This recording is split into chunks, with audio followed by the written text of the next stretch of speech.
नमस्कार दोस्तों, मैं Vijay Tiwari the book society में आपका स्वागत है। जहां हम आज की इस वीडियो के माध्यम से सब्जेक्ट कोड BSDS 183 के कुछ महत्वपूर्ण प्रश्नों की चर्चा आपके साथ करेंगे। जैसा कि आप सभी जानते हो कि सब्जेक्ट कोड BSDS 183 जो है वो हिंदी भाषा से संबंधित है और हमारी जो किताब का नाम है वो है अनुवाद सिद्धांत और प्रविधि। ये जो हमारा क्वेश्चन पेपर है, इसकी खास बात ये है कि इसमें ये ना 50 नंबर का हमारे पेपर में आता है और इसमें हर क्वेश्चन जो है वो 10 नंबर का होता है, यानी कि आपको आंसर जो लिखना है वो 10 नंबर के हिसाब से लिखना है और टोटल 5 क्वेश्चनों के आंसर आपको करने होंगे। इस पीडीएफ में हम 10 महत्वपूर्ण प्रश्नों की चर्चा आपके साथ करेंगे जो मोस्ट रिपीटेड हैं और इनके आने की संभावना भी बहुत ज़्यादा है। तो जो हमारा पहला प्रश्न है वो प्रश्न ये है कि अनुवाद के महत्व और स्वरूप पर प्रकाश डालिए। यानी कि अनुवाद का महत्व क्या होता है, इसका स्वरूप क्या होता है, क्वेश्चन आपसे ये पूछ रहा है। तो इससे पहले हम अनुवाद का महत्व समझें, उससे पहले ये समझ लेते हैं कि भाई अनुवाद से हम क्या समझते हैं। तो अनुवाद को इंग्लिश में बोलते हैं भाई ट्रांसलेशन। तो जब हम एक भाषा के पाठ को दूसरी भाषा में बदलते हैं तो ये अनुवाद कहलाता है। लेकिन ये भी ध्यान रहे, जब हम एक भाषा के विचारों को दूसरी भाषा में बदलते हैं तो हमें ये ध्यान रखना पड़ता है कि जो अर्थ पहली भाषा में था वही अर्थ दूसरी भाषा में होना चाहिए। जो भावनाएं, जो इमोशन, जो फीलिंग, जो संदर्भ, जो उद्देश्य पहली भाषा में थे वही चीज़ें दूसरी भाषा में रहनी चाहिए। यानी कि ज्यों का त्यों एक भाषा से दूसरी भाषा में बदलना क्या कहलाता है? ट्रांसलेशन कहलाता है, अनुवाद कहलाता है। तो अनुवाद के माध्यम से एक संस्कृति से दूसरी संस्कृति तक विचार पहुंचते हैं, इन्फॉर्मेशन यानी कि सूचनाएं पहुंचती हैं और साहित्य तक पहुंचा जा सकता है। जैसे मान लो आपको रोमन साहित्य का अध्ययन करना हो और आपको वहाँ की लैंग्वेज ना आती हो, लेकिन अगर वो हिंदी भाषा में ट्रांसलेटेड है तब तो आप पढ़ सकते हो ना। तो इस तरीके से साहित्य की पहुंच भी सुनिश्चित होती है। तो अनुवाद के माध्यम से एक संस्कृति से दूसरी संस्कृति तक विचार पहुंचते हैं, इन्फॉर्मेशन यानी कि सूचनाएं पहुंचती हैं और साहित्य पहुंचते हैं।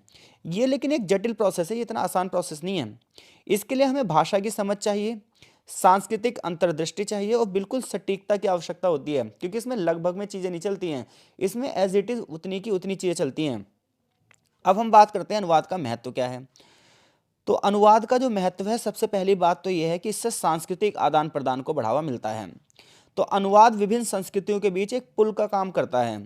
ये हमें अन्य संस्कृति की परंपराओं के बारे में, अन्य धर्मों के बारे में, मान्यताओं को समझने में मदद करता है। यानी कि जब आप ट्रांसलेशन की बात कर रहे हो तो ट्रांसलेशन सिर्फ ये नहीं है कि एक विचार को हम दूसरी भाषा में सिर्फ बदल रहे हैं। ट्रांसलेशन के माध्यम से आज पूरे विश्व की संस्कृतियां कहीं ना कहीं एकजुट हुई हैं। आज हम अमेरिकन बुक्स को ही पढ़ सकते हैं, आज हम यूरोपियन बुक्स को ही पढ़ सकते हैं, अरेबियन बुक्स को ही पढ़ सकते हैं। क्यों? क्योंकि हर भाषा में ज़्यादातर जो बुक्स हैं वो ट्रांसलेट हो चुकी हैं। इवन बुक्स ही नहीं, आज आप मूवी देख रहे हो तो अब मूवी जो है उसे आप डब करके किसी भी भाषा में देख सकते हो जिस भाषा में वो अवेलेबल होगी। तो जो अनुवाद है ना, अनुवाद ये विभिन्न संस्कृतियों के बीच आज क्या काम कर रहा है? पुल का काम कर रहा है, विभिन्न संस्कृतियों को जोड़ रहा है, जिससे हमें परंपराएं, धर्म, मान्यताओं को समझने में मदद मिल रही है। आज आप साहित्य देखो, फिल्में देखो और अन्य कलात्मक रूप देखो, तो इसमें अनुवाद के माध्यम से हमें सांस्कृतिक विविधता दिखाई दे रही है। दूसरी बात अनुवाद का महत्व यह है कि इसने शिक्षा को बढ़ावा दिया और ज्ञान का प्रचार प्रसार किया है। अनुवाद के माध्यम से आज विश्व का ज्ञान एक जगह से दूसरी जगह पर फैल रहा है। शिक्षा की जो सामग्रियां हैं ये बढ़ी हैं। आज लोगों के पास ऑप्शन बढ़े हैं एजुकेशन फील्ड में और अलग अलग भाषाओं में पहुंचना भी संभव हुआ है, जिससे दुनिया भर में शिक्षा का प्रसार हुआ है। आज वैज्ञानिक, तकनीकी और चिकित्सा जो रिसर्च हो रही है, इन सब में अनुवाद से नए नए विचारों के, नई नई खोजों के बारे में पता चल रहा है। इसके अलावा अनुवाद का अगला महत्व यह है कि इसने व्यापार और वैश्वीकरण को भी बढ़ावा दिया है। आज जो ट्रांसलेशन की सुविधा है, इसने व्यवसायों को अंतर्राष्ट्रीय बाजारों में फैलाया है, नई नई संभावनाओं का पता लगाया है। आज अगर आप चाहे लीगल एडवाइस देख लो, यानी कानूनी क्षेत्र देख लो, व्यापारिक क्षेत्र देख लो, तकनीकी दस्तावेज देख लो, इनका जो अनुवाद है ये अंतर्राष्ट्रीय व्यापारिक लेन देन की आज नींव बनाता है। दूसरी बात यह कि अनुवाद अंतर्राष्ट्रीय संबंधों में भी सहायक होता है और डिप्लोमेसी में भी सहायक होता है। ये देशों के बीच में संचार और समझ को बढ़ावा देता है। यूएनओ जैसी संस्थाएं, जो अनुवाद है ये अलग अलग भाषाओं के संवाद को संभव बनाता है। आज अगर आप भारत की संसद ही देख लो, जब संसद में नियम कानून बनते हैं तो अलग अलग क्षेत्रों के सांसद वहाँ बैठे होते हैं और हमारे यहाँ कितनी भाषाई विविधता है, लेकिन वहाँ ट्रांसलेशन की सुविधा है जिसकी वजह से सभी के विचार समझ में आ सकते हैं हमें। तो इसका जो अनुवाद है, अनुवाद का महत्व राजनीतिक क्षेत्र में भी है, व्यापारिक क्षेत्र में भी है, तकनीकी क्षेत्र में भी है, शिक्षा के क्षेत्र में भी है और सांस्कृतिक क्षेत्र में भी है। यानी कि अनुवाद का महत्व हर जगह है। अब हम बात करते हैं कि अनुवाद का स्वरूप क्या है। तो देखो, अनुवाद का पहला स्वरूप है साहित्यिक अनुवाद। तो साहित्यिक अनुवाद में जो साहित्य है, जो किताबें लिखी गई हैं, कविताएं लिखी गई हैं, नॉवेल्स लिखे गए हैं, उपन्यास लिखे गए हैं, यानी कहानियाँ लिखी गई हैं, तो जब इन्हें हम एक भाषा से दूसरी भाषा में अनुवादित करते हैं तो ये साहित्यिक अनुवाद कहलाता है। तो साहित्यिक अनुवाद क्या है? इस प्रकार का अनुवाद कविता में, उपन्यास में, कहानियों में एक भाषा से दूसरी भाषा में अनुवाद किया जाता है। इसमें ध्यान रखा जाता है कि उस कविता, कहानी या उपन्यास की भावनाएं वैसी की वैसी रहनी चाहिए, जो गहराई है साहित्य की वो रहनी चाहिए, और शैली का विशेष ध्यान रखा जाता है, यानी कि इसमें भाषा की समझ बहुत ज़्यादा होनी चाहिए। दूसरा है तकनीकी अनुवाद। तकनीकी अनुवाद में क्या होता है? वैज्ञानिक क्षेत्र में, चिकित्सा क्षेत्र में तकनीकी दस्तावेजों का ट्रांसलेट किया जाता है। इसकी जो शब्दावली होती है वो तकनीकी होती है। तीसरा जो अनुवाद होता है वो होता है व्यावसायिक अनुवाद। इसका जो प्रयोग है वो व्यावसायिक क्षेत्रों में किया जाता है, मार्केटिंग क्षेत्रों में किया जाता है। इकोनॉमिक्स की देखो लैंग्वेज अलग होती है, पॉलिटिक्स की लैंग्वेज अलग होती है, हिस्ट्री की लैंग्वेज अलग होती है। तो इसी प्रकार से अनुवाद के स्वरूप भी बदल जाते हैं। एक है ऑडियो ऑडियो विजुअल अनुवाद। ऑडियो विजुअल अनुवाद की अगर आप बात करोगे तो फिल्में, टीवी शो और अन्य मीडिया सामग्री का जो अनुवाद होता है, जैसे डबिंग वगैरह की जाती है, सबटाइटलिंग लगाई जाती है, तो ये ऑडियो विजुअल अनुवाद होता है। जैसे आप कोई मूवी देख रहे हो किसी भी प्लेटफॉर्म पे, तो आज आप देखोगे कि मूवी के नीचे लिखा हुआ भी आता रहता है डायलॉग, अलग अलग भाषाओं में भी सुविधा है। ये ऑडियो विजुअल अनुवाद है। तो अगर क्वेश्चन आता है अनुवाद का महत्व क्या है, अनुवाद के जो है स्वरूप बताइए, तो मैं आशा करता हूँ इस प्रश्न का उत्तर आप कर दोगे। निष्कर्ष ये निकलता है कि अनुवाद भाषा के माध्यम से विचारों और सूचनाओं को आज विश्व में प्रचार प्रसार कर रहा है। चाहे सांस्कृतिक क्षेत्र हो, चाहे शिक्षा का क्षेत्र हो, चाहे आर्थिक क्षेत्र हो, चाहे राजनीतिक क्षेत्र हो, इसमें इसकी भूमिका बड़ी है। लेकिन अनुवाद एक जटिल प्रोसेस है। आवश्यकता के अनुसार इसमें विविधता होती है, लेकिन ये एक ऐसी कला है जिसके लिए भाषा का ज्ञान पूर्ण रूप से होना चाहिए। क्वेश्चन नंबर 2 बहुत बढ़िया क्वेश्चन है, कई बार आया हुआ क्वेश्चन है ये, कि सृजनात्मक साहित्य के अनुवाद पर अपने विचार व्यक्त कीजिए। यानी कि सृजनात्मक साहित्य का अनुवाद करते समय हमें किन किन चीज़ों का ध्यान रखना चाहिए, क्या होता है? तो देखो, सबसे पहले हम समझते हैं कि सृजनात्मक साहित्य होता क्या है। तो सृजनात्मक साहित्य में उपन्यास होते हैं, नॉवेल्स होते हैं, यानी कि कविताएं होती हैं, नाटक होता है और कहानियां शामिल होती हैं। तो पहली बात तुम्हें समझ में आ गया होगा कि भाई सृजनात्मक साहित्य में क्या क्या शामिल होता है। तो सृजनात्मक साहित्य में उपन्यास शामिल होते हैं, कविताएं शामिल होती हैं, नाटक शामिल होते हैं, कहानियां शामिल होती हैं। इसमें भाषा की समझ होती है, भावनात्मक गहराई होती है और सांस्कृतिक विशेषता होती है। लेकिन इस क्षेत्र में बहुत सारी चुनौतियां भी हैं। इसमें सिर्फ भाषा के शब्दों का बदलाव नहीं है, बल्कि बहुत सारी चीज़ों का ध्यान में रखना पड़ता है। तो सबसे पहले हम देखते हैं कि सृजनात्मक साहित्य में जब हम ट्रांसलेट करते हैं एक कहानी का दूसरी कहानी में, तो उसमें क्या क्या चुनौती आती हैं। पहली चुनौती ये आती है भावनात्मक चुनौती। देखो, जब कोई भी कहानी लिखी जाती है या कोई नॉवेल लिखा जाता है, कोई कविता लिखी जाती है, तो उसके अंदर ना कुछ फीलिंग होती है, इमोशंस होते हैं जो लिखने वाला उसके अंदर रखता है अपने शब्दों के माध्यम से। लेकिन जब हम एक भाषा को दूसरी भाषा में ट्रांसलेट करते हैं, तो हमें ये ध्यान रखना चाहिए कि वही भावना सेम टू सेम उसमें आनी चाहिए, शब्दों का प्रयोग हमें उसी तरीके से करना चाहिए। तो सृजनात्मक कार्यों में भावनाओं को व्यक्त करना एक महत्वपूर्ण होता है। अब जो ट्रांसलेटर होता है, यानी कि जो अनुवादक होता है, उसे भाषा के साथ साथ संस्कृति की जानकारी होनी चाहिए और बहुत गहराई से उसे समझ भी आनी चाहिए।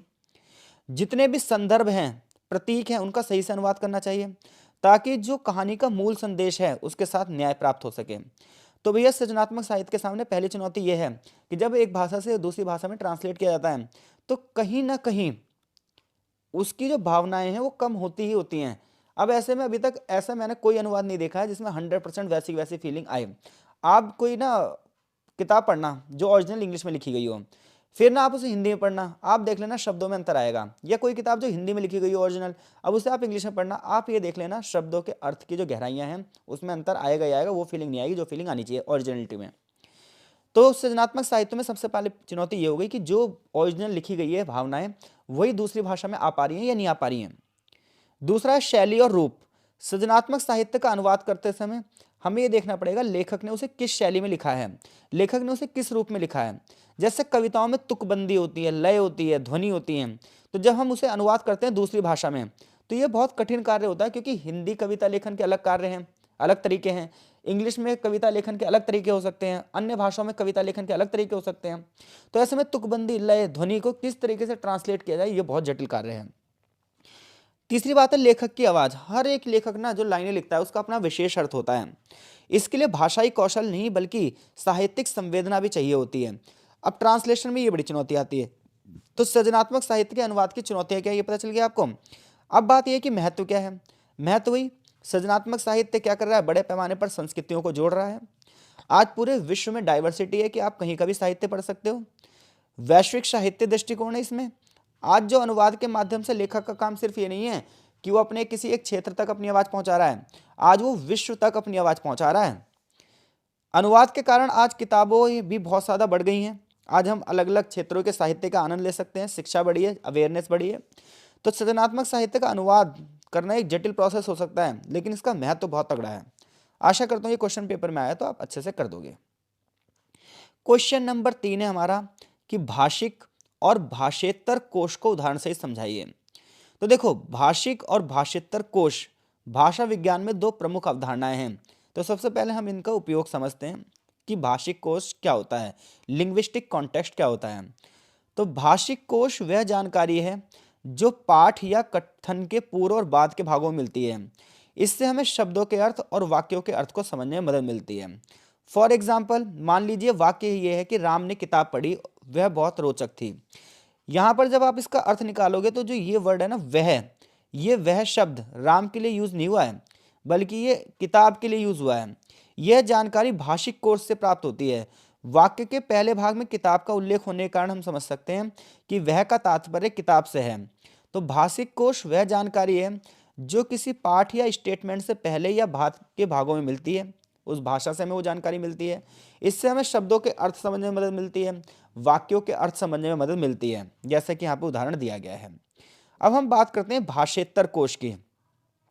तो भाषेतर कोश वह जानकारी है जो भाषा के तत्वों से बाहर की होती है, जैसे किसी सामाजिक क्षेत्र, सांस्कृतिक क्षेत्र, भौतिक या वक्ता की मनोदशा के बारे में पता चलता है।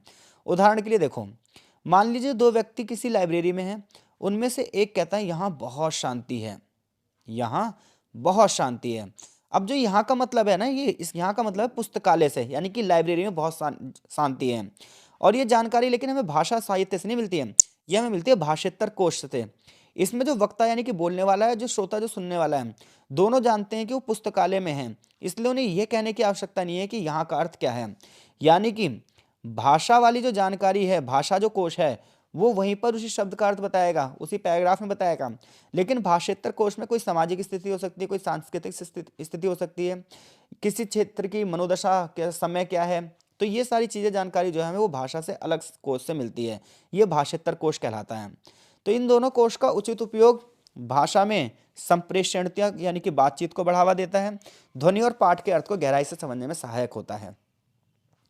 क्वेश्चन नंबर 4, क्वेश्चन नंबर 4 ये है हमारा, यानी क्वेश्चन नंबर 4 ये है हमारा, जब हम कथा साहित्य का अनुवाद करते हैं तो कथा साहित्य का अनुवाद करते समय हमारे सामने कौन कौन सी चुनौतियां आती हैं। तो देखो भाई, कथा साहित्य के अनुवाद में कई चुनौतियां हमारे सामने आती हैं, जो अनुवादक को न केवल भाषा बल्कि सांस्कृतिक संदर्भों के गहरे ज्ञान की मांग करती हैं। यानी कि कथा साहित्य का अनुवाद करते समय क्या क्या चुनौतियां आती है, क्वेश्चन हमसे ये पूछ रहा है।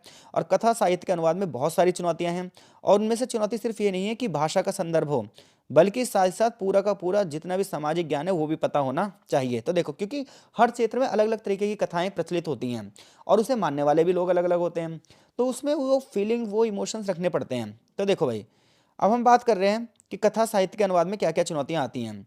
तो कथा साहित्य के अनुवाद में सबसे पहली चुनौती आती है संस्कृति की, क्योंकि अलग अलग धर्म है, अलग अलग संस्कृतियां हैं और सबका साहित्य भी अलग अलग है।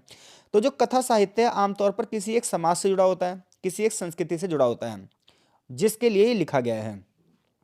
किसी विशेष संस्कृति के रीति रिवाज और जो मान्यताएं हैं, ये अनुवादक के लिए चुनौती बन जाते हैं, क्योंकि दूसरी भाषा के जो पाठक हैं वो इन सब चीज़ों को अनजान होते हैं, उन्हें ये बात पता नहीं होती। जैसे हमारे देश में जो संस्कृति में साहित्य लिखे, संस्कृत भाषा में साहित्य लिखे गए हैं, वो भारतीय संदर्भ से लिखे गए हैं। अब जिन्हें भारत की अगर बात करें, जिन्हें भारत का धर्म पता है, भारत की संस्कृति पता है, भारत में कौन कौन से लोगों को माना जाता है, रीति रिवाज पता है, वो तो इन साहित्य को पढ़ते ही समझ जाएंगे, हाँ भाई ये चीज़ें ऐसी हैं।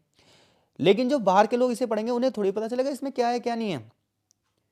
तो ये बड़ी समस्या आती है भाषा में कि जब हम कथा साहित्य का अनुवाद करते हैं तो कथा साहित्य के अनुवाद में सबसे पहली चुनौती क्या है, संस्कृति की। क्योंकि हर एक कथा साहित्य किसी एक समाज से जुड़ी होती है, किसी एक संस्कृति से जुड़ी होती है, किसी एक रीति रिवाज से जुड़ी होती है, किसी एक मान्यता से जुड़ी होती है, किसी एक सोशल स्ट्रक्चर से जुड़ी होती है। जब हम दूसरी भाषा में ट्रांसलेट करते हैं तो हमें ये ध्यान में रखना पड़ता है कि क्या दूसरी भाषा वाला व्यक्ति इन मान्यताओं को जानता है या अनजान है। दूसरी समस्या आती है भाषा की शैली। भाषा की शैली में देखो, हर भाषा की लिखने का तरीका अलग होता है, हर भाषा का व्याकरण अलग होता है, हर भाषा का जो शब्दावली है, वर्ड्स हैं, वो अलग होते हैं। जैसे हिंदी में मुहावरे और कहावतों का अलग तरीके से प्रयोग किया जाता है, तो ऐसे में इंग्लिश में इनका अनुवाद कैसे किया जाए बड़ा चुनौतीपूर्ण हो जाता है। अगली जो चुनौती आती है भावनात्मक, वो हम पहली बात कर चुके हैं, इमोशंस की समस्या आती है। चौथी बात आती है पात्र और संवादों की। पात्र के संवाद उनकी पहचान, उनकी सामाजिक स्थिति को दर्शाते हैं कि कोई पात्र की बोलचाल की शैली कैसी है, उसकी मनोवृत्ति कैसी है, इसका अनुवाद करना बड़ा मुश्किल हो जाता है। क्योंकि जब जैसे मान लो आप अभिज्ञान शकुंतलम पढ़ रहे हैं, कालिदास जी का नाटक है, उसमें जो उन्होंने शकुंतला के संवाद लिखे हैं, अब हम उन्हें जानते हैं तो हमें उसे समझना आसान हो जाएगा, लेकिन बाहर के लोग नहीं जानते तो उन्हें समझना इसके लिए क्या हो जाएगा, कठिन हो जाएगा। साहित्यिक सौंदर्य और लय, प्रत्येक साहित्य का अपने एक विशेष लय होती है, अपना एक विशेष सौंदर्य होता है, उसे लिखने का एक अलग तरीका होता है। उसे हम ट्रांसलेट जब करते हैं तो उसके सामने भी ये बड़ी समस्या आती है। अगली बात है सांस्कृतिक धरोहर की सुरक्षा। अनुवाद करते समय ये बड़ी चुनौती होती है।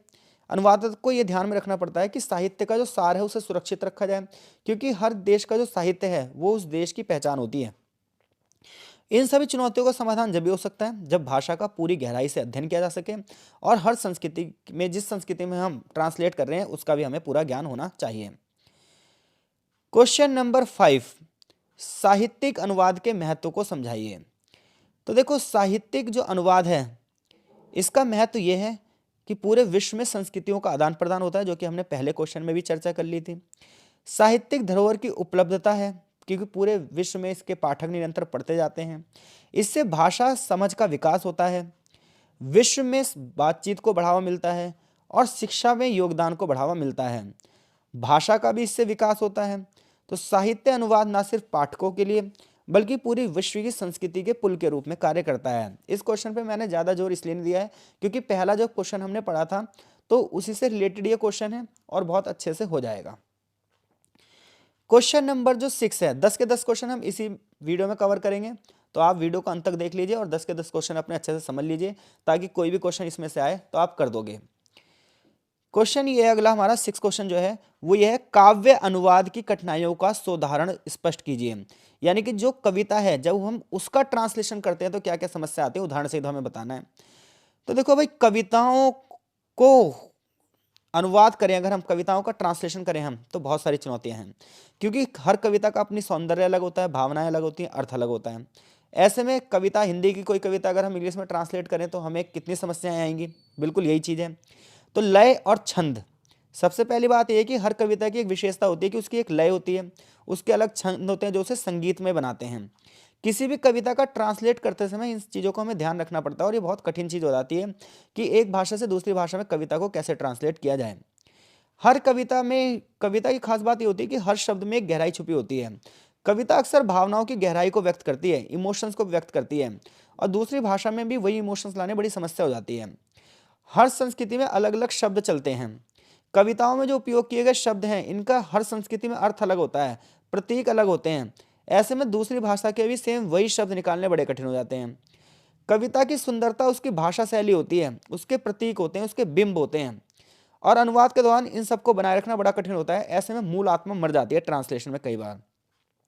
संक्षिप्तता और गहराई, कविताएं अक्सर संक्षिप्त होने की छोटी होती हैं, लेकिन उसमें गहराई बहुत छुपी होती हैं। अब इस गहराई को दूसरी भाषाएं बनाए रखना बड़ा चुनौतीपूर्ण कार्य है। संवेदनशीलता का संतुलन, कविता का अनुवाद करते समय अनुवादक को लेखक का दृष्टिकोण पता होना चाहिए कि उसने क्या सोचकर ये कविता लिखी थी, और सेम वही सोच लाकर वो कविता लिखनी पड़ती है। तो काव्य अनुवाद में विशेषज्ञता चाहिए, पूरा का पूरा भाषा का ज्ञान इसमें भी हमें पता होना चाहिए।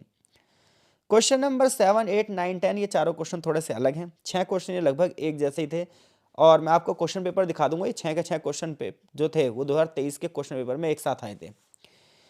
क्वेश्चन नंबर जो 7 है वो ये है कि पारिभाषिक शब्द का अर्थ बताइए और पारिभाषिक शब्दावली के प्रकार बताइए। तो देखो, पारिभाषिक शब्द क्या होते हैं, तो ये ऐसे शब्द होते हैं जिससे हमें किसी एक विशेष क्षेत्र, विज्ञान, कला या विषय के संदर्भ में प्रयोग किए जाते हैं। जैसे देखो, हर विषय के क्षेत्र, हर विषय क्षेत्र के जो है शब्द अलग अलग होते हैं। जैसे हिंदी में जो शब्द है ना, एज इट इज राजनीति विज्ञान में प्रयोग नहीं किए जाएंगे, इतिहास में नहीं प्रयोग किए जाएंगे।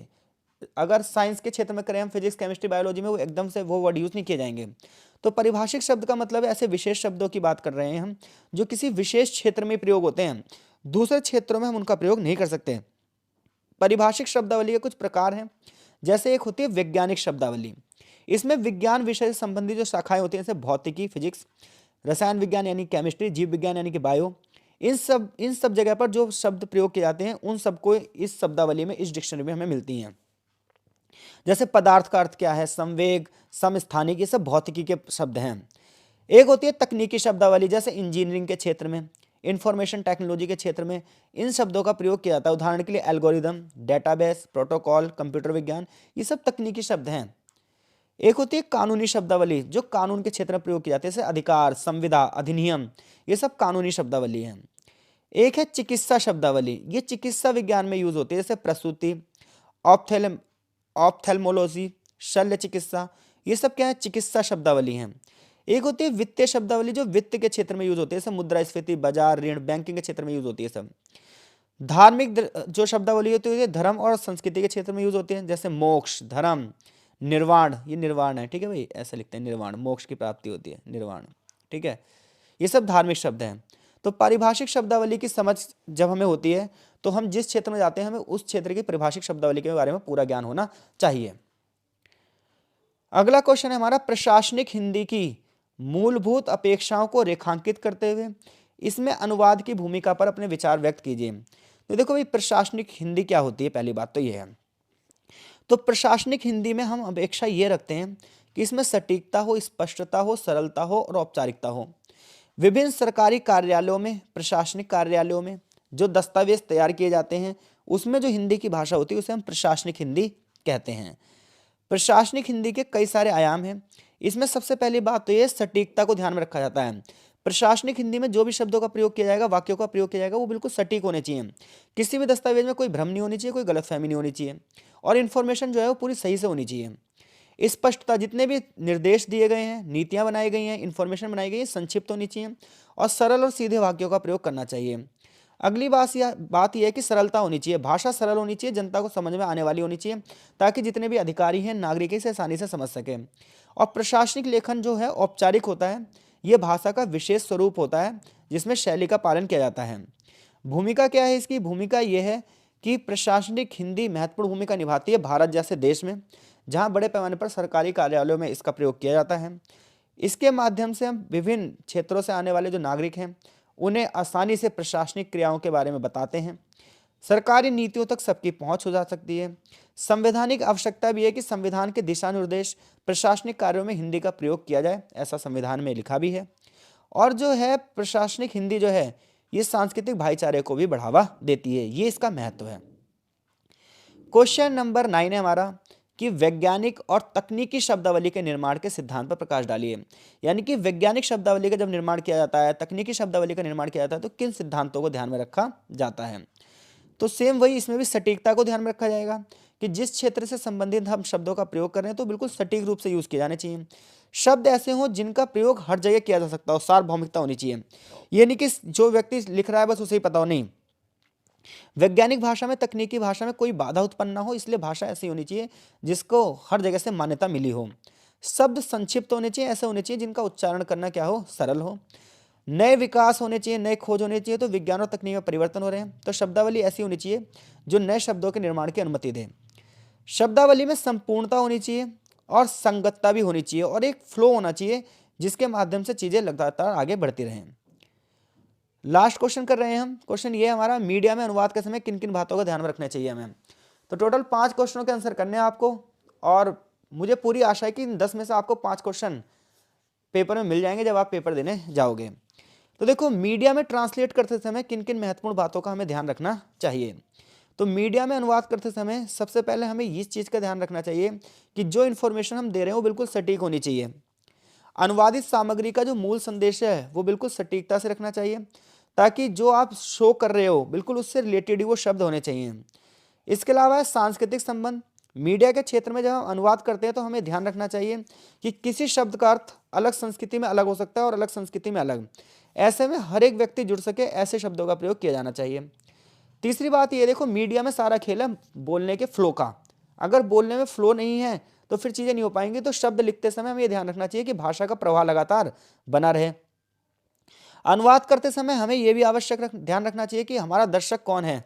दर्शक का भाषा ज्ञान क्या होगा, वो कौन संस्कृति को समझ रखता है, इस हिसाब से हमें ट्रांसलेट करना चाहिए। जैसे मान लो कोई मराठी चैनल है तो उसे पता है मराठी भाषी के लोग उसे देखेंगे, भोजपुरी चैनल है तो भोजपुरी भाषी लोग देखेंगे उसे, तो वो उसी तरीके की शब्दावली का प्रयोग करना चाहिए वहां पर उसे।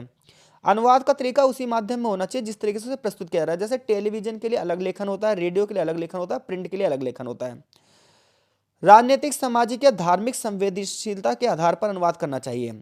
और संगति, यदि अनुवाद एक श्रृंखला का हिस्सा है, कोई ब्रांड है, कोई विशेष संगठन से संबंधित है, तो भाषा जो है, शब्द हैं, वो उसी से रिलेटेड भी होने चाहिए।